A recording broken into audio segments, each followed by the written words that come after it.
晒啦。因為如果唔係下個禮拜又停，咁又好似斷咗咁。同埋咧，今日下半節嗰啲經文其實唔難嘅，即係你哋自己睇都得嘅。咁所以應該今日都講到，雖然有3、5節咁多嚇。咁咧就俾保羅被大祭司，保羅咧喺公議會前申訴啊。你知道公議會咧就係佢哋猶太人嘅會議嚇，咁喺度申訴。咁咧保羅被大祭司吩咐咧人要打佢喎嚇。睇睇點樣先。咁啊，第二日啦，呢個係接駁住22章嘅最後尾嗰節嘅。第二日咧，千夫長為咗要知道猶太人控告保羅嘅實情咧，你記得上次講千夫長啦，嗰個千夫長咧佢要買嘅，用錢買嗰個羅馬公民籍嗰個身份嘅，但係保羅就唔使嘅，佢生出嚟就已經係羅馬人，即係佢嘅公民籍已經係羅馬人嚇。咁咧呢個千夫長為咗要知道猶太人控告羅馬嘅實情，你哋控告佢做乜咧？咁就解開咗阿保羅，就下令祭司長咧同埋全議會嘅人咧都聚集，然後將保羅帶咗落嚟，叫佢企喺佢哋面前。咁咧呢個時候，千夫長已經知道咧猶太人向保羅宣揚咧係有關猶太人嘅律法，即係嗱，你知道嗰陣時咧猶太人係被羅馬政府統治。但係羅馬政府咧，又俾猶太人咧有某一個程度嘅佢哋嗰啲嘅律法，知道佢哋嘅文化、佢哋嘅宗教信仰啊，同羅馬人嗰啲係唔同，所以咧就俾佢哋有佢哋自己嘅律法。但係咧，如果到最後要即係你可以審個人啊乜乜乜，但係如果要判死刑咧，就要嚟翻羅馬政府嚟到做嗰個決定，係咁樣嚇。咁所以咧，佢知道係關於佢哋嗰啲猶太人嘅律法，咁啊不如咧請公會嘅成員嚟聽啦，你哋嗰班人聽翻自己審翻啦搞清楚事實嘅真相。保羅如果無辜咧，即刻可以釋放；如果控告屬實咧，呢個千夫長咧就將件案件咧交俾巡撫。嗱，你哋嘅翻譯就寫巡撫，我嘅翻譯就寫總督嘅，即係我翻譯比較深一啲嘅，就寫總督嘅嚇。所以你有陣時見到啲經文，我有陣時巡撫，有陣時總督，其實都係嗰個職位，都係嗰個人嚇。就咁樣咧，聖靈又俾咗保羅喺公會做見證嘅機會喎。咁睇下佢點樣做見證啦。保羅咧就眼定定睇住議會嘅人咧，就話啦：而家開始23章啦，諸位弟兄，我喺神面前咧行事為人咧，都係憑住清白嘅良心，直到今日。咁亞拿尼亞大祭司咧就吩咐旁邊嘅人咧打佢嘅嘴。即係原來啲大祭司咁大權㗎嚇。咁諸位弟兄咧，哦，點解打佢嘅嘴咧？因為咧，保羅知道在場都係公會嗰啲，即係即係好叻嗰啲，好出名嗰啲祭司。但係咧，佢唔話諸位父兄喎，而係稱佢哋係諸位兄弟喎、弟兄喎。咁嗰啲祭司即係就會覺得，咦？你將你自己同我哋擺埋一齊啊，平等啊？我哋係大祭司，佢哋嗰個職位佢覺得係高啊。你係一個普通民，即係普通嘅猶太人，點可以同我哋即係同等咁睇啊？咁所以咪打佢嘅嘴咯，叫人打佢嘅嘴咯，覺得佢講得唔啱咯咁良心咧，上次我哋講過良心啦，係神咧為人創造，放喺人靈裏邊嘅有一個功用，喺人嘅裏面咧規範佢嘅言行。當人嘅言行出咗軌、逾矩咧，即係過咗界咧，個良心咧就發出定罪不安嘅感覺。當人言行中規中矩，良心就有平安嘅感覺。我哋中國人好興講啦。你問下你良心啦，咁即係你如果良心覺得安樂，你做呢樣嘢，講呢句説話都覺得冇問題嘅，咁人哋就覺得咁你就當你自己冇嘢啦。但係如果你佢即係話有平安感覺，即係好似中規中矩，冇犯錯。但係如果你講嗰啲嘢係錯晒、越咗軌咧，咁你就會有不安啦。即係我哋中國人一般咧係咁樣睇良心嘅嚇。咁但係可惜，自從人墮落之後咧，同埋呢度講咧個良心其實都係神俾我哋嘅，個功用咧就好似幫我哋判斷係啱與唔啱嘅分別咁樣。咁但係自從咧，可惜啊，自從人墮落之後咧，靈性死沉啊，良心嘅感覺咧亦都相當係微弱啦。即係好似低咗啦，好弱啦，仍然有嗰個良心，不過咧嗰個判斷力咧好弱啦，好低啦。但係我哋信徒嘅靈咧就已經重生咯喎。咁我哋信主之後咧，我哋良心已經蒙主嘅寶血洗淨，恢復咗健全嘅功用，所以應當憑住良心行事為人，使到良心無虧。不過咧，我仍然覺得咧，即係強調咧嗰個聖靈靈啊，聖靈喺我哋裏邊重生我哋咧，仲緊要過呢個嘅良心咁樣。咁世人咧時時喺人面前誇話，佢哋我樣嘢都憑良心做㗎，我良心我對得住神，對得住人，對得住我良心就得㗎啦咁啊。但係其實佢哋所憑嘅良心咧係有虧嘅良心。點解啊？因為犯咗罪啊嘛。犯咗罪之後咧，我哋做嘢好多時都係好假嘅，好虛偽嘅。甚至有啲人覺得講大話當食生菜冇所謂，人人都講啦，人之常情咁樣。咁甚至咧，人嘅良心咧，好似變咗喪盡良心，做埋晒啲嘢，講埋晒啲嘢，你都冇良心嘅咁，即係咁講俾人話佢。咁一個隨時隨地都活喺神面前嘅人咧，先能夠喺人面前坦然分訴，唔覺得有乜嘢唔啱嘅地方。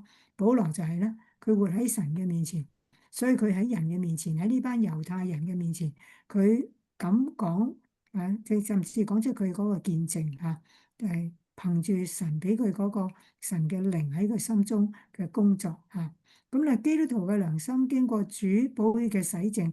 佢感覺係活潑、係新鮮、係敏鋭。我哋憑住呢種良心嘅感覺而活，就必定能夠為主作美好嘅見證。但係咧，即係我仍然覺得咧，我哋嘅良心如果喺聖靈嘅帶領管制之下咧，咁就妥當。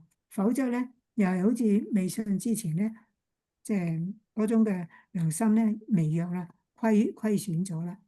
咁嗱，亞拿尼亞咁啊，頭先因為嗰度講良心，咁啊跳咗去講一大堆，而家帶翻嚟講第二節啦。亞拿尼亞大祭司咧，亞拿尼亞係一個著名嘅無所顧忌、貪得無厭嘅政客，喺主後47至48年間咧做大祭司，曾經喺主後51年至52年咧，俾羅馬政府咧褫奪咗佢嗰個職銜，後尾又復職。嗱，咁呢度個背景就解釋咧，猶太人嘅律法咧係好注重受審訊嘅人嘅權利，不分皂白，即係你唔理冇理由都好，打呢個受審者嘅嘴咧係違背律法嘅，並且按照律法打一個以色列人嘅嘴咧係冒犯神嘅榮耀。但係個祭司竟然就叫人打阿保羅嘅嘴，用意咧就係羞辱阿保羅。因為保羅話各位弟兄啊嘛，佢唔中意，佢覺得我哋祭司高過你，應該話父兄咁所以佢就即係唔准阿保羅亂咁講。好啦，咁呢個時候咧，保羅就亦都唔怕喎，保羅就話啦：你呢個粉飾嘅牆，神要打你。哇！保羅都即係不甘示弱嘅喎，佢都即係反駁翻佢喎。佢話你座堂即係而家呢個即係好似法庭咁樣，不過係佢哋公議會嘅堂係要按律法嚟到審問我。你竟然違背律法，命令人打我咩？咁頭先呢度咪講咯，即係個律法咧。係唔好，好注重受審嘅人嘅權利，唔可以隨便打嗰個受審訊者嘅嘴。如果打佢咧，就係違背律法。咁所以保羅喺呢度咧，保羅好熟嗰啲律法噶嘛，佢咪話咧，你係違背律法啦，命令人打我咩咁？企喺旁邊嘅人咧就話：你竟然敢辱罵神嘅大祭司咩？咁保羅話：哦，弟兄啊，我唔知道佢係大祭司喎。因為經常記着不可毀謗你百姓嘅官長，即係保羅話我知道唔可以毀謗大祭司但係我唔知道佢係大祭司喎咁一陣間慢慢解釋保羅呢啲嘅講法保羅直情話佢係粉飾嘅牆咁咧就呢度簡單講係嗱，呢度仍然講翻話個祭司叫人打佢嘅嘴係公然違背律法。咁而保羅話佢係金玉其外，敗絮其中嘅粉飾嘅牆，即係表面係道貌岸然，內心污穢不堪。即係你表面咧就好似好堂堂正正、好嚴肅啊，即係好，即係好清楚啲嘢咁。但係其實咧，保羅就話你內心污穢不堪，即係佢話你竟然違背律法，叫人打我喺呢個審訊嘅期間，你係唔可以咁做噶嘛。所以保羅都理直氣壯咧同佢拗啊。保羅甚至話神要打你啊，因為你咁樣違背律法。咁樣咧，而亞拿尼亞咧呢個祭司喺主後66年咧，被猶太民族主義嘅叛徒暗殺咗。咁有啲人咧就認為就係神打你啦，你呢個祭司，神咧對付你啊。咁但係旁邊一齊。即係嗱，咁就解釋翻呢句説話啦。旁邊嘅人話：保羅，你竟然辱罵神嘅大祭司咩？咁你竟然辱罵亞拿尼亞？你話亞拿尼亞係粉飾嘅牆啊，係辱罵佢咩？咁嗱，根據猶太人嘅遺傳咧，凡係毀謗大祭司嘅咧，就犯咗對神不敬虔嘅罪啊。因為佢哋覺得大祭司係代表神嘅，所以你咧毀謗大祭司咧，就即係對神不敬虔。唔尊敬，所以故意辱罵大祭司咧，係一項好嚴重嘅過犯。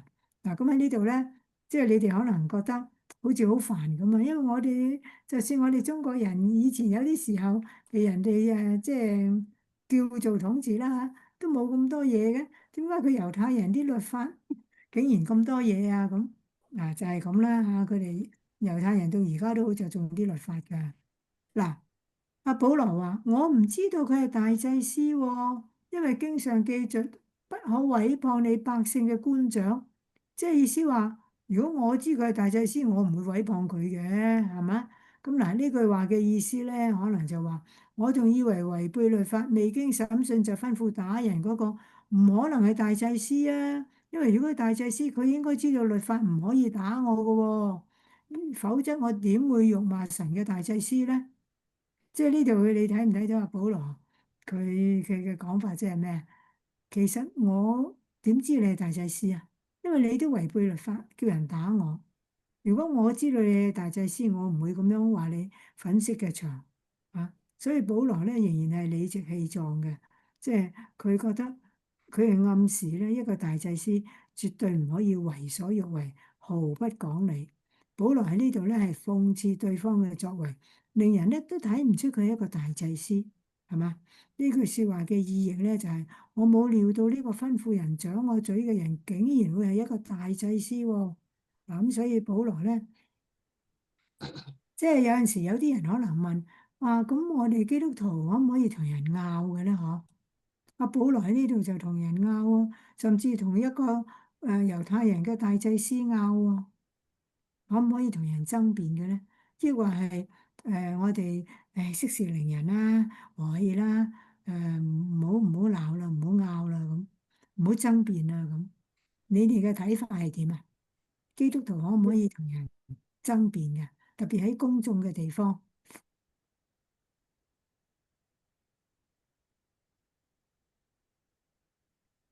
大家講講少少啦。你哋有冇見到一啲基督徒同人爭辯啊？阿 Brenda 啦，你講啦，你好多議論嘅喎，不過唔好講太長。我覺得喺呢度啊，嗰個邊個係保羅係對嘅。嗯佢點樣講？嗰個人係大祭司，唔可以隨便打人嘅。嗯，係。那你話咩事咁笨？你話咩事唔知道？我都睇唔出你係大祭司，講出道理嚟啦。嗯，所以你係支持阿保羅嘅，係我覺得佢對。佢對。咁如果喺我哋生活上，而家喺2025年嘅渥太華或者多倫多，可唔可以同人爭辯啊？喺咩情形之下可以同人爭辯？咩情形之下唔可以啊？即係作為基督徒啊，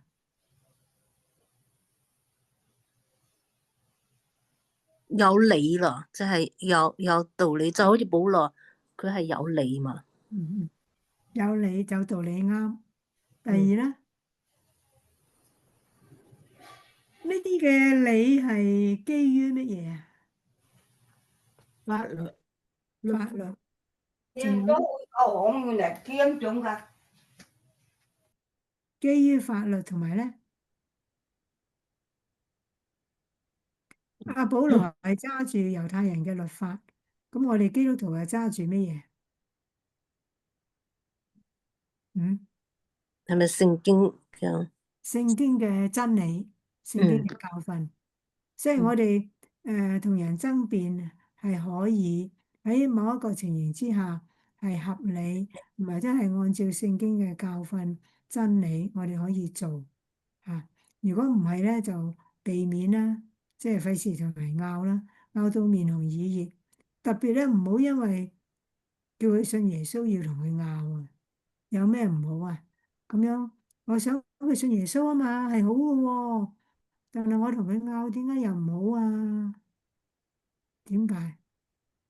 我覺得應該讓佢信呢套點樣講，心悅誠服啦，即係講佢心裏頭想信，你唔好用嘴巴嚟拗。嗯，係啦，你哋信耶穌都唔係因為人哋同你拗啫，係你聽咗福音之後，你思想你覺得係正確，可以接受，感受到神嘅愛，唔係因為拗到翻嚟嘅。有陣時有啲人咧幫你爭辯咧，佢係要拗到贏。就算即係佢拗到贏咧，未必等於佢心裏邊接受嘅。如果佢同你拗到輸咧，就更加添，佢更加唔係咁容易接受，更加嬲啊！係啦，唔係咁容易接受呢個信仰啊。咁所以咧，唔係拗到翻嚟嘅。我哋即係按情理解釋俾佢聽啊，唔好係即係要同佢拗，即係鬥過咁，咁啊冇意思嘅啊。好啦。咁就呢度清楚啦嚇，咁我哋繼續睇落去啦。好，咁保羅睇出咧，嗱呢度係由第六節開始啦。頭先一至五就係溫習翻上次傾，即係我哋讀過嘅經文。第六節啦，保羅咧睇出佢哋一部分咧係撒都該人，一部分咧係法利賽人。咁我哋以前都有講過啦，有一啲猶太人咧係屬於撒都該嗰派，有一啲係屬於係法利賽人嗰邊嘅。咁咧，保羅就喺議會中大嗌：各位弟兄，我係法利賽人。亦都係法利賽人嘅子孫，我而家受審問咧，係為咗有關死人復活嘅盼望。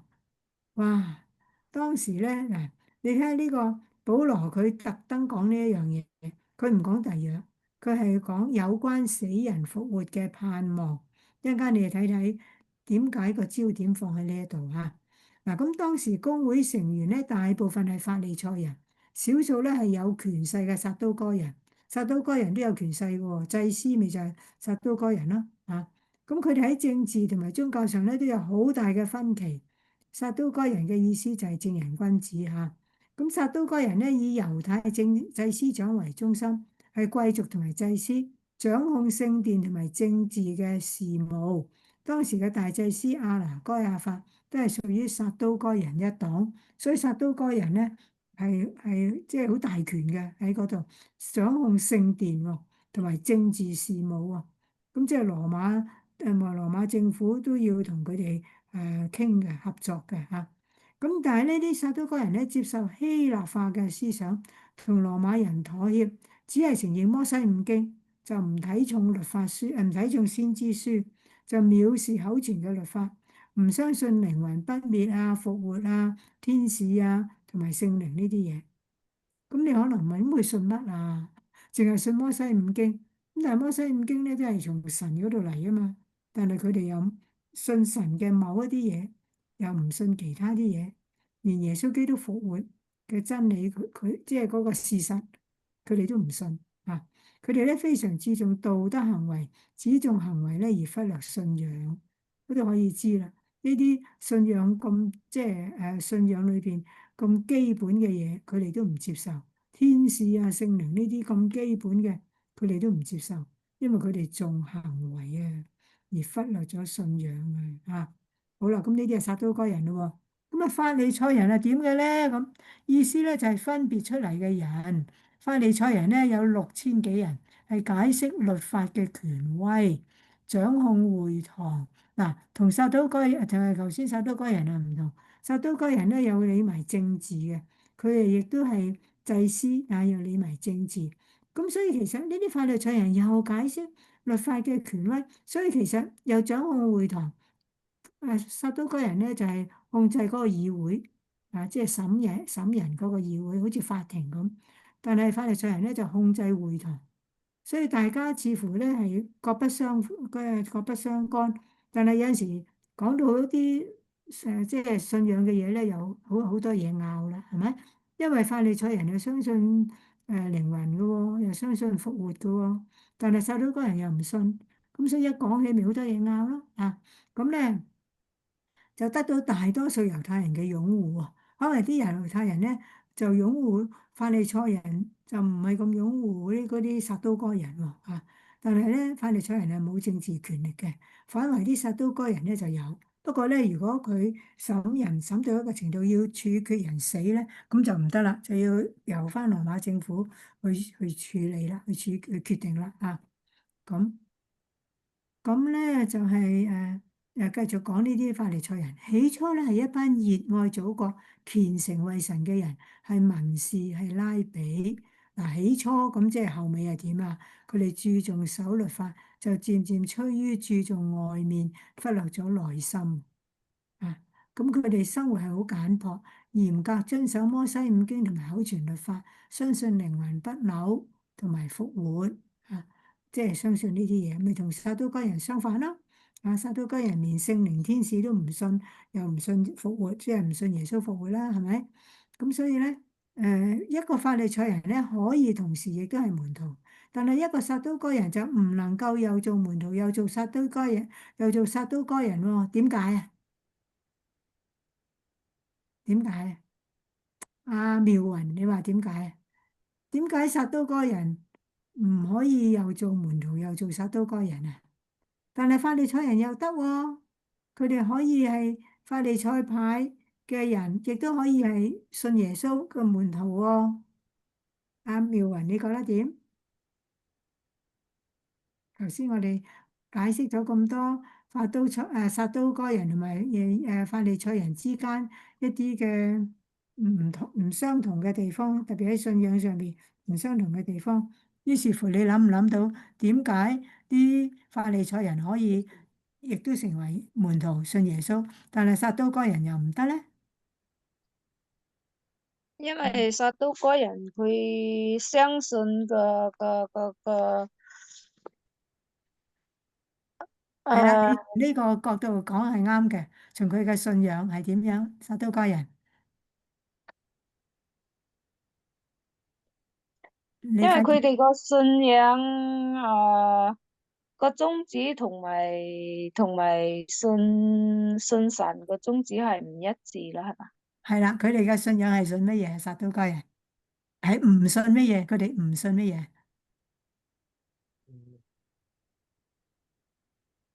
我哋係信復活，佢哋係信咩？我都唔記得嗱，你睇咗。睇呢度尾二個行，呢度尾二個行，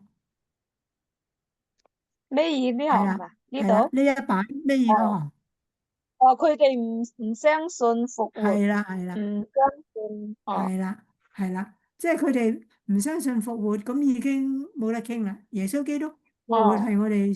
即係同我哋係相反。係啦係啦，耶穌基督嘅復活證明咗佢就係真神啊嘛。我哋信嘅係一個又真又活嘅神啊嘛。咁但係有好多人佢唔信耶穌基督嘅復活，咁即係冇得傾啦，係咪？係啦。所以嗯，呢度即係等大家再進一步深一層，係理解到嗰個關鍵。好啦。咁講咗呢句説話，因為阿保羅話啊嘛，喂，我而家受審問係為咗有關死人復活嘅盼望喎。咁以法利賽人梗係覺得啱啦，但係撒都該人就梗係一百個唔啱啦，係咪？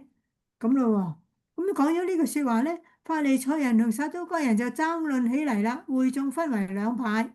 第八節咧，因為撒都該人一方面就話冇復活，另一方面又話冇天使同埋鬼魂。但係法利賽人咧就承認兩方面都有喎，有復活，有天使，有鬼魂，有靈喎嚇。咁於是咧，大家就吵起嚟啦。有幾個法利賽派嘅文士企起嚟咧，就爭辯話啦：我哋睇唔出呢個人，即係講保羅啊，有咩錯喎？保羅話係講關於復活嘅盼望啊嘛。咁所以啲法利賽人話啱啊，係復活啦，係啊，即係冇錯啊。咁講唔定咧，有鬼魂或者天使咧對佢講過咧，咁即係話係同佢講過呢啲嘢咧。咁呢句我哋唔使理啦嚇。最緊要就係佢覺得保羅冇錯嚇。咁法利賽人同埋撒都該人爭論嘅原因就第八節啦。我攞翻第八節出嚟啫。因為撒都該人呢，一方面話冇復活，另一方面亦都冇天使同鬼魂，但係法利賽人呢，就兩樣嘢都話有，係嘛？咁保羅睇出佢哋一部分咧係撒都該人，一部分係法利賽人，就找緊機會咧向法利賽人作復活嘅見證。既然你哋法利賽人唔相信復活啦，咁佢咪想講耶穌嘅復活咯，係咪一個見證咯？咁果然咧，呢幾位文士就認為保羅嘅見證咧冇咩唔妥啊，係有復活啦。不過佢哋未表示佢哋信唔信耶穌，因為耶穌係復活嘅主。但係起碼佢哋都係認同有復活呢一回事。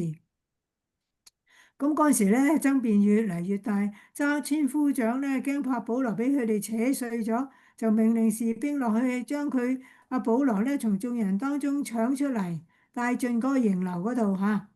咁樣咧，嗱呢個咧係教會喺公會面前嘅最後一次嘅見證。呢個見證咧就使到否認復活同埋承認復活嘅猶太人分裂咗。分裂咗一派成為撒都該人，一派咧係法利賽人嚇。保羅被羅馬人從眾人當中搶出嚟，話因為如果唔係俾佢哋，可能都即係打死都有份嚇。咁此後咧，撒都該人就喪失咗主俾佢哋最後一次機會，一次咩機會啊？俾佢哋最後一次接受耶穌基督復活係復活嘅主呢一個機會。因為佢哋一味堅持話冇復活啊。好啦，咁咧就呢個就解釋係點樣啦。所以你而家我哋淨係聽到猶太人，聽唔到撒都該人嗰派嘅。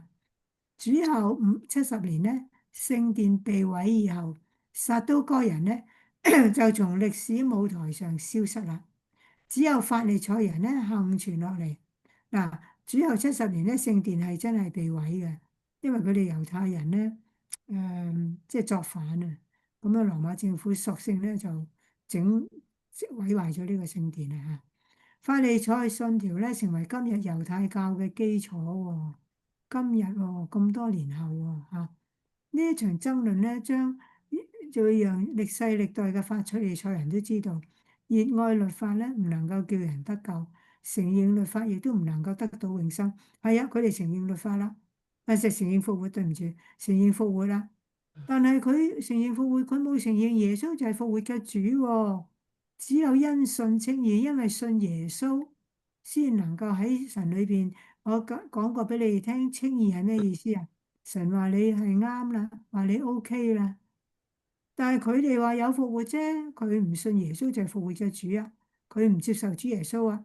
咁其實因信稱義接受主耶穌咧，先至係與神和好嘅唯一道路，清楚啦嗬？啊，咁呢度我就係想講俾大家聽，撒都該人同法利賽人唔同嘅地方，個結果係點啊？無論點都好，都係要因信稱義，因信耶穌被稱為義，即係被神話佢係啱啦。我哋要接受耶穌，先至係與神和好嘅唯一道路。咁當夜啦，主咧即係我哋信嘅耶穌啦嚇，就企喺保羅旁邊嗱，呢度咧淨係呢一節解嘅嚇，就對阿保羅話：放心啦，你點樣喺耶路撒冷為我作見證，亦都必定點樣咧喺羅馬為我做見證嘅。嗱，呢個見證咧唔係淨係講言語上嘅見證，同時亦都係指行為上嘅見證。喺呢度咧就係指出保羅喺耶路撒冷所講同埋所做嘅係為咗主作咗見證。嗱，你點樣喺耶路撒冷為我作見證咧？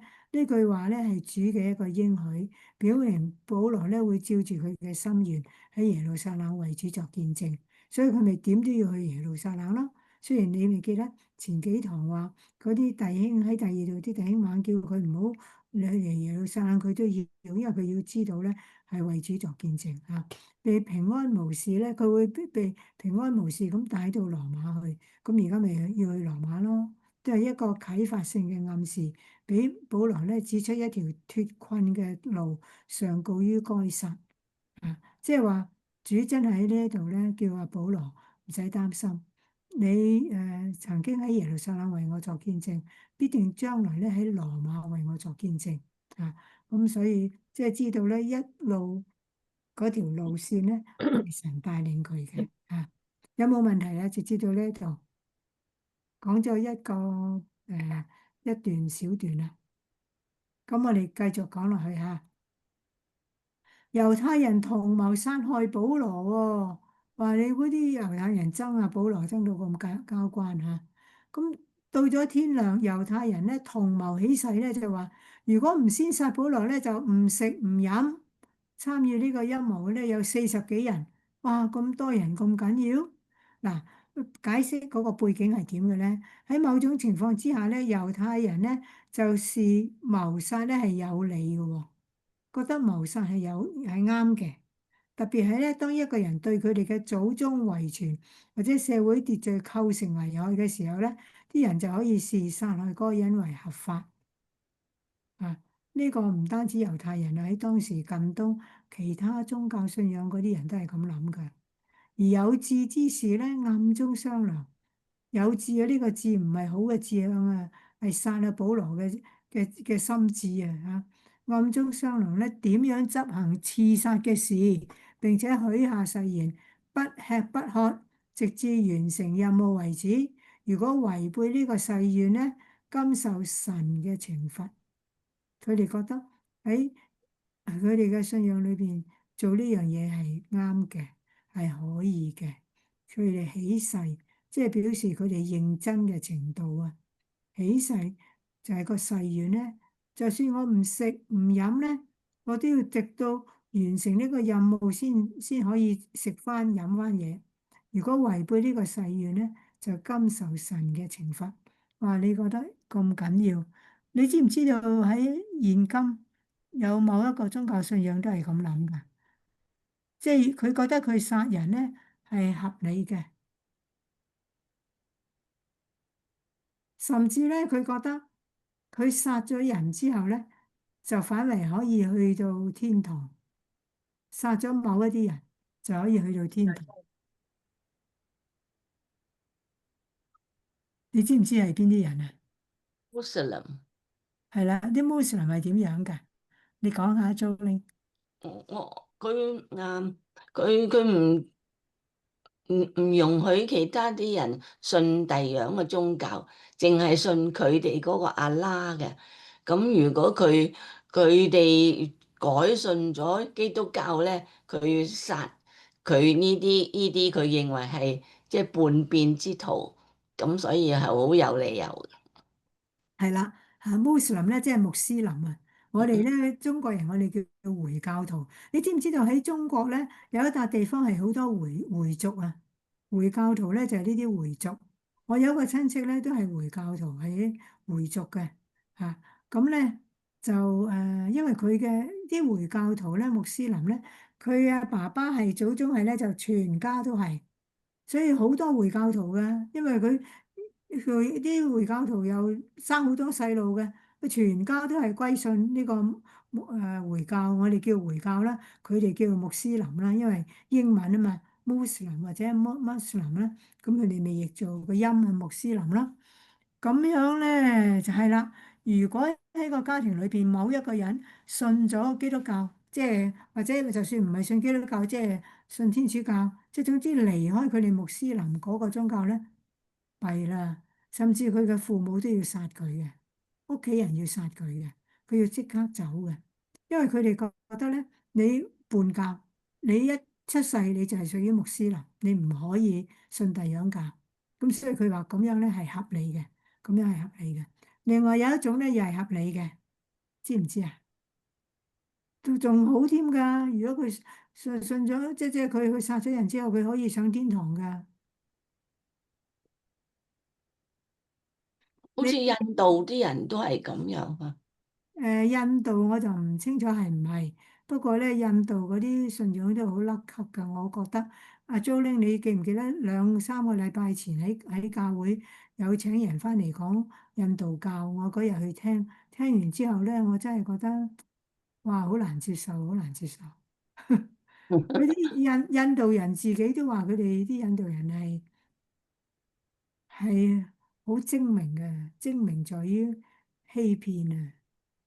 都話有一個嗰日講呢個印度教嘅嗰個Pastor Matthew 啊，嗰個 Matthew 傳道人咧，佢話佢識得有一個印度教嘅家庭，咁啊大家都朋友㗎啦，即係都鄰里街坊之類，咁啊有陣時都有來往啊，你嚟我屋企，我嚟你屋企啊咁。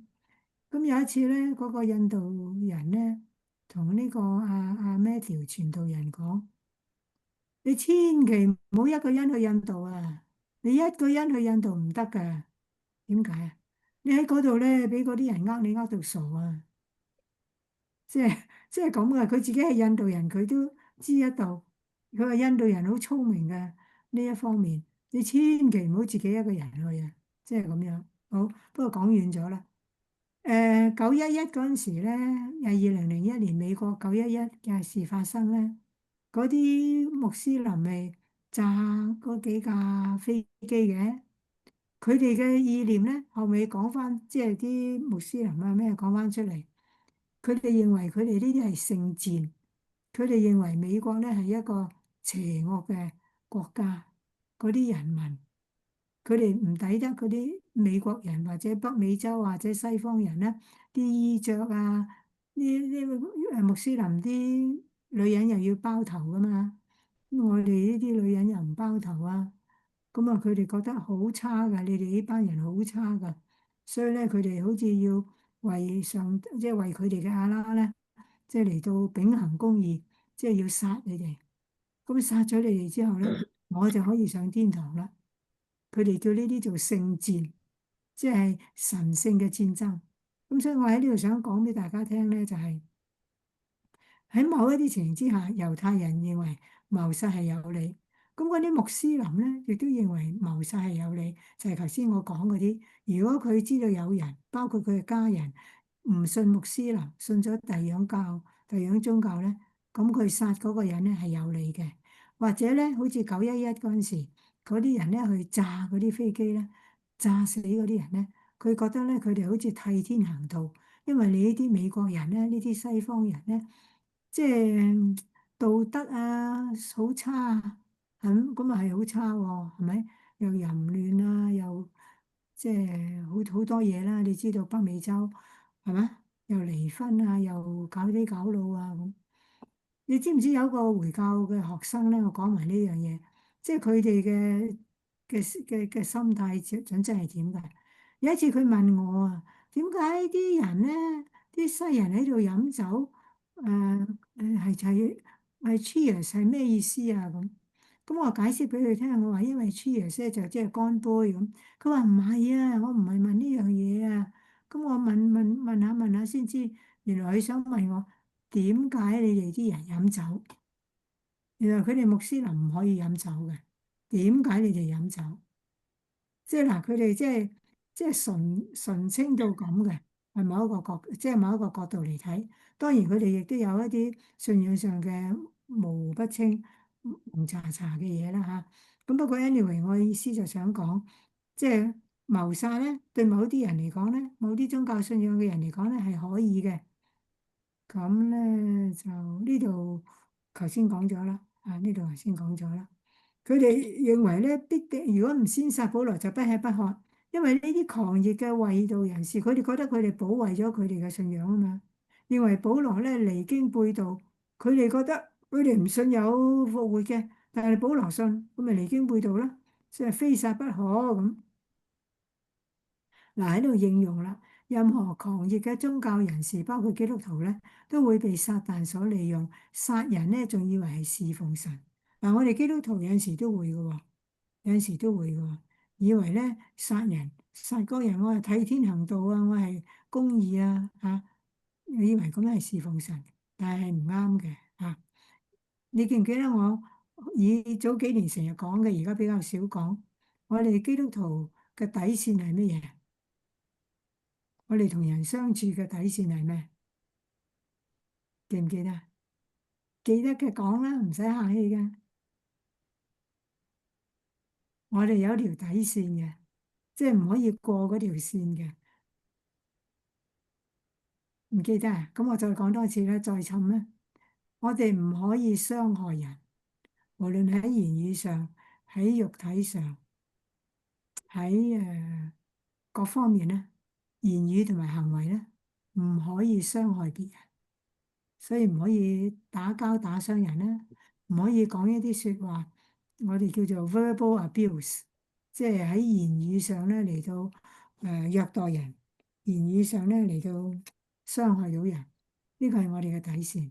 所以咧，我哋唔好被撒旦利用，殺人咧仲以為係侍奉神。神點解我哋要唔可以傷害人咧？因為每一個人咧都係按照神嘅形象做嘅，係神所即係珍惜珍貴嘅。我邊度有權，邊度有資格去殺咗一個，去傷害咗一個神所重視嘅、神所創造嘅人咧？就係咁解嚇。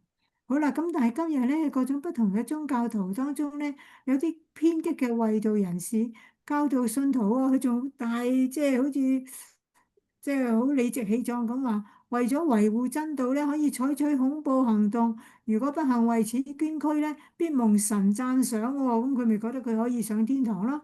咁呢個係世界上到處都有恐怖分子嘅原因嚇，知唔知道？就係咁嘅原因。咁而咧係呢度可以自己睇啦，啊不過或者都睇一睇啦嚇。參與呢個陰謀嘅有40幾人。呢個猶太史學家咧，約瑟夫好出名嘅呢個歷史學家，佢就認為咧，呢批同心起誓要殺保羅嘅40幾名兇徒咧，可能就係主後66至70年起義反叛羅馬政權嘅奮銳黨嘅人，又有另外一黨喎嚇，係屬於極端嘅恐怖分子嚇。好啦，咁佢哋咧嚟見祭司長同埋長老咧，就話：我哋已經發咗重誓㗎啦，如果唔先殺保羅咧，就乜嘢都唔食。而家咧，你哋同議會咧要通知千夫長，叫佢咧將保羅帶到你呢度嚟，詐帝啊，假裝咧要詳細調查佢嘅事。我哋已經準備好啦。喺途中咧，佢嚟到呢度之前咧，即係途中咧就殺咗佢，得唔得啊？得，有40個人鬥啊，保羅一個殺得啦，甚至將即係有可能有啲軍兵帶埋啲軍兵嚟嘅，佢哋因為埋伏啊嘛，佢哋埋伏，人哋都唔係咁容易知道嘅，所以佢哋諗住咁啊殺咗保羅啦。嗱，咁祭司長同埋長老咧，大多數屬於撒都該人啦，喺公會裏邊公開咧同情保羅嘅法利賽人就唔係呢40人之中啦，咁。起咗重誓啊！即係話咧，我哋已經將我哋自己捆綁喺一個好犀利嘅咒詛底下，我哋無法背誓。呢個重誓我哋唔可以違背嘅，所以我哋話未殺死保羅之前咧，我哋唔食嘢唔飲嘢，所以咧佢一定要殺咗保羅。好啦，但係保羅嘅外甥咧，聽見佢哋設下埋伏咧，就嚟到營樓嗰度話俾保羅聽。咁保羅就請一個百夫長嚟，百夫長即係管100個人嘅。你帶呢個青年去見千夫長啦，管1000個人嘅。佢有事要講俾佢聽啊，咁咧就嚟到營樓嗰度講俾保羅聽。保羅因為擁有羅馬公民籍咧，而享有特權，可以喺監獄裏邊接見訪客喎，甚至有權咧去求見千夫長喎。哇！原來係羅馬公民咧有咁多嘅特權嘅，即係當然未判決之前啊，都可以有呢啲特權嘅。咁於是百夫長咧就帶佢，即係帶阿保羅呢個外甥咧去見千夫長，就話咧被囚嘅保羅請我到呢佢嗰度，求我帶呢個年青人嚟見你，佢有事講俾你聽。咁千夫長咧就拉住佢嘅手，企埋一邊，就靜靜咁問佢，私下問佢，即係靜靜問佢：你有咩嘢講俾我聽啊？咁可見保羅咧冇講俾百夫長聽發生咩事。淨係叫個外甥咧走去揾即係淨係話有事，但係咧就唔講俾佢聽實際係咩事啊。咁呢個係保羅處事聰明嘅方法，佢驚住事情無端外泄啊，跟住嗰啲兵咧都無端端唔覺意咧講咗出去啊。咁千夫長咧就挨住保羅嘅手喎，表示好親切喎，因為佢已經意識到咧事態嚴重，有40幾個猶太人要嚟到去，唔係劫獄啊，即係總之要嚟到殺啊保羅，喺途中殺佢，咁啊幾嚴重係咪？咁而羅馬政府重視嘅咧就係社會安定、稅收有保障。咁啊呢個千夫長好不容易咧實用錢買咗呢個羅馬籍。然之後可以晉升為千夫長啊！佢最驚咧就係耶路撒冷喺佢管理嘅期間咧，立亂嚇。咁咧佢就話啦，即係呢個保羅嘅外甥啊，講俾千夫長聽，猶太人已經約定咧，要求你明日咧將保羅帶到議會嗰度，詐諦咧要查問佢嘅事喎。你千祈唔好跟佢哋啊，因為佢哋咧有40幾人埋伏，已經起誓，如果唔先殺咗阿保羅咧，就唔食又唔飲。而家咧都預備好啦，淨係等你批准咋咁樣咧就係呢度唔使點特別，你哋自己睇都得啦。因為咧，我想睇完呢個23章，今日一陣間會遲啲先至完啦嚇。佢話咧，你切不可隨從佢哋。呢個係保羅嘅外甥喺報告嗰件事嘅時候咧，唯一加插出嚟嘅建議。呢個係個對策。可見咧，神喺呢個危急時刻咧，就俾呢個少年人咧有勇氣同埋有智慧講出呢句説話，唔好跟佢哋啊咁。於是千夫長咧就打發個青年，即係個外甥走，交代佢唔好講俾人聽，你已經將呢件事報告咗俾我聽啦。咁咧唔好講俾人聽，就係驚動咗猶太激進分子，早啲嚟到做事啊，提早做事，即係殺阿保羅啊。好啦，而家呢度咧下半段啦，近尾嗰段啦。於是咧，千夫長就叫咗兩個百夫長嚟。兩個百夫長即係管200人啦，千夫長管100人啦，咁咧即係1200人啦。咁就唔係千夫長啫，唔係冇講千夫長，即係帶幾多人，淨係叫咗兩個百夫長，即係200人。咁又預備咗步兵，又係200喎，咁200加200 400啦。又騎兵又70喎，即係470啦。長槍手又200喎。唔係呢個講錯咗，唔係呢個白虎，係呢個長槍手200，步兵200。今夜咧就9點去凱撒利亞嗰笪地方。嗱，千夫長嘅安排咧係好謹慎，確保萬無一失。梗係啦，如果有人途中真係殺咗保羅，保羅係羅馬公民嚟噶，真係會追究噶。咁你千夫長好唔掂噶啦嚇。咁呢支護送部隊咧，共有470人，因為呢度200個步兵，騎兵又長槍手又200，即係400啦。又騎兵又70，咁咪470人啦。咁耶路撒冷軍員出動咗一半以上，目的係要保持絕對優勢，嚇咗可能有埋伏者。唔單止保羅唔可以被殺，羅馬士兵都唔可以因此犧牲嘅喎，因為呢段路咧屬於幽靈地帶，容易受到啲伏兵埋伏啊，即係佢哋係有山嘅嚇，咁喺嗰度遮住埋伏嚟到襲擊，所以咧必須喺囚犯嘅前後左右咧配置步兵啊，即係包圍啊，嚴加防備。好。咁嗱，呢度咧就應用千夫長連夜調兵遣將，處事果斷迅速，真係可以做我哋嘅借鏡，我哋嘅楷模，即係模範啦嚇。信徒喺教會裏邊服侍主，遇到事情都唔可以因循拖延，以致誤咗時機，即係要快啦，有嘢就要即刻做啦。咁咧就。亦都要預備牲口俾保羅騎上去，護送到腓力斯總督嗰度。嗱，我嘅版本就寫總督，你哋咧就講巡撫。亦都要預備牲口咧，俾保羅騎上去。千夫長對保羅嘅優遇啊，即係優待咧，係因為佢係羅馬人。因為任何羅馬公民因為自己嘅千夫長嘅疏忽而遇害咧，就要負起嚴重嘅後果。好，咁呢度係介紹嗰個羅馬巡撫腓力斯，但亦都係總督。巡撫同總督都係同一個銜頭啊。嗱，咁但係咧，如果你哋真係唔得閒，有嘢要離開都 OK 嘅。不過我就想，做晒，即係講晒，唔想下一次你哋又要再重溫吓。好，咁千夫長又寫咗公文咯喎，大致咧就話，克勞第呂西亞向，即係佢個名啊，向腓力斯總督大人請安啊，好有規矩喎，寫嚇公函。呢個人咧被猶太人拎住，快要被殺害嘅時候，我得知佢係羅馬人，就帶士兵落去將佢救咗出嚟。哇！佢立功喎嚇，佢唔講話，係啊，保羅嘅外甥嚟報信喎嚇。佢係話知道佢快被殺害，唔講，即係佢立功啊嘛嚇，我救佢出嚟㗎咁啊。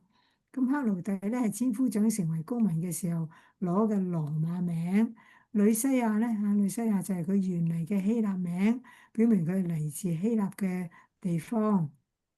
嗯，誒，因為咧，我要知道佢哋告佢嘅罪狀，就帶佢落到佢哋嘅議會嗰度，即係猶太人嘅議會啦。我查咧知道佢被告法係因為佢哋律法上嘅爭論，就冇乜嘢該死或者該監禁嘅罪名。後來又有人將害佢嘅計謀講俾我聽，我立刻將佢解到你呢度去，又命令告佢嘅人喺你面前告佢。嗱，即係呢個千夫長佢都冇打折扣啊，講得好清楚。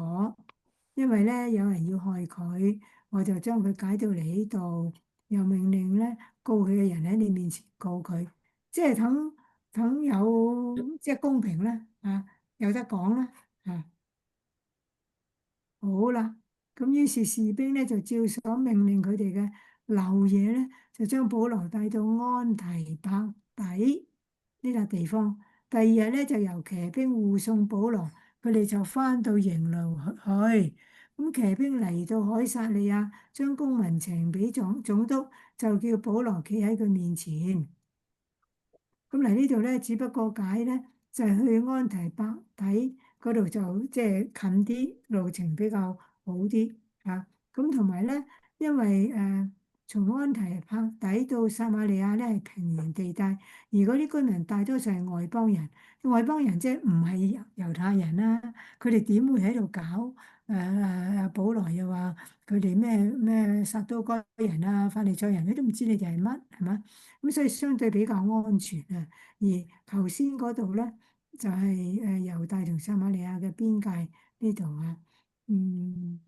嗰度居民咧啲安提帕底啦嚇，又居民多數都係猶太人啊，所以佢哋就可能會埋伏啊。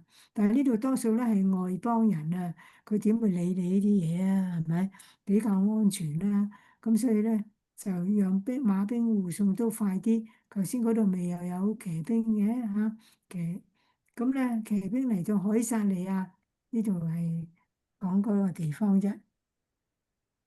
好啦，咁請阿佩英你讀呢度好嘛？34、35兩節嚇，藍色字嚇。總督講了公文，問保羅是哪一省的人，一知道他是基利家人，就說等告你的人來到，我才詳細聽你。於是他命令把保羅拘留在希律的衙門裏。好，唔該晒嚇。佢問保羅你係邊一省嘅人啊？因為咧，按照當時嘅羅馬法例咧，一般咧，即係嗰個疑犯啦就喺翻佢即係做事，即係做壞事嗰笪地方受審嘅。咁但係咧，佢亦都有可能被解翻到去佢自己鄉下喎。所以咧，就問佢咧，你究竟係邊一個省嘅人？即係如果你話要解救，即係解翻去你嘅鄉下咧，咁所以佢要知道係邊一省嘅人，解翻去邊一度。咁一知道咧，佢係基利家人咧，基利家咧係歸總督腓力斯管轄嘅，咁所以咧，保羅咧就係個案件就由佢負責審訊。嗱，呢度咧就話佢保羅拘留喺希律嘅衙門裏邊，唔使坐監，而係將佢看守喺官邸裏邊或者衙門裏邊，算係對佢相當優待㗎啦。誒，原來係咁嘅。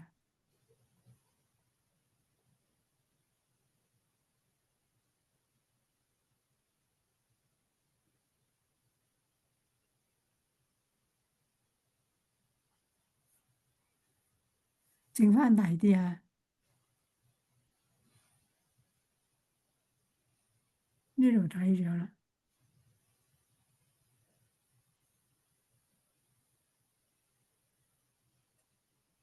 咦，咁快就完啦？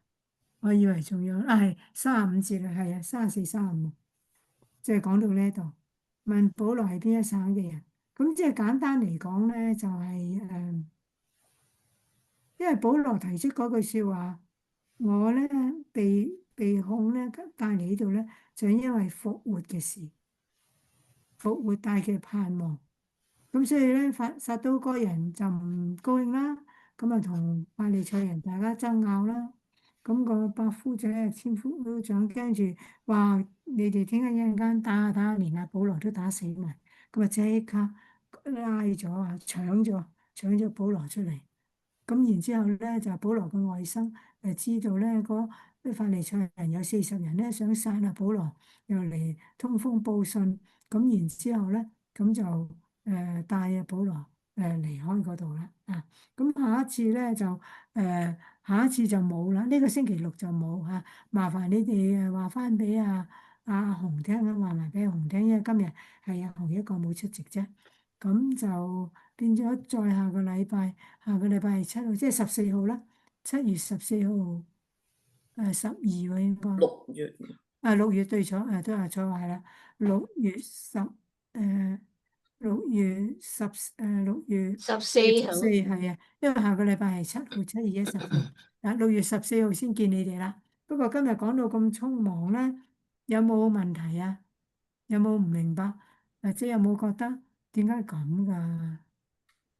咁你而家知道咧，有啲異教嘅，譬如係穆斯林咧，佢哋殺人好閒嘅啫，特別係為咗某一個合理嘅理由殺人係冇問題嘅。咁呢個你知道啦啊。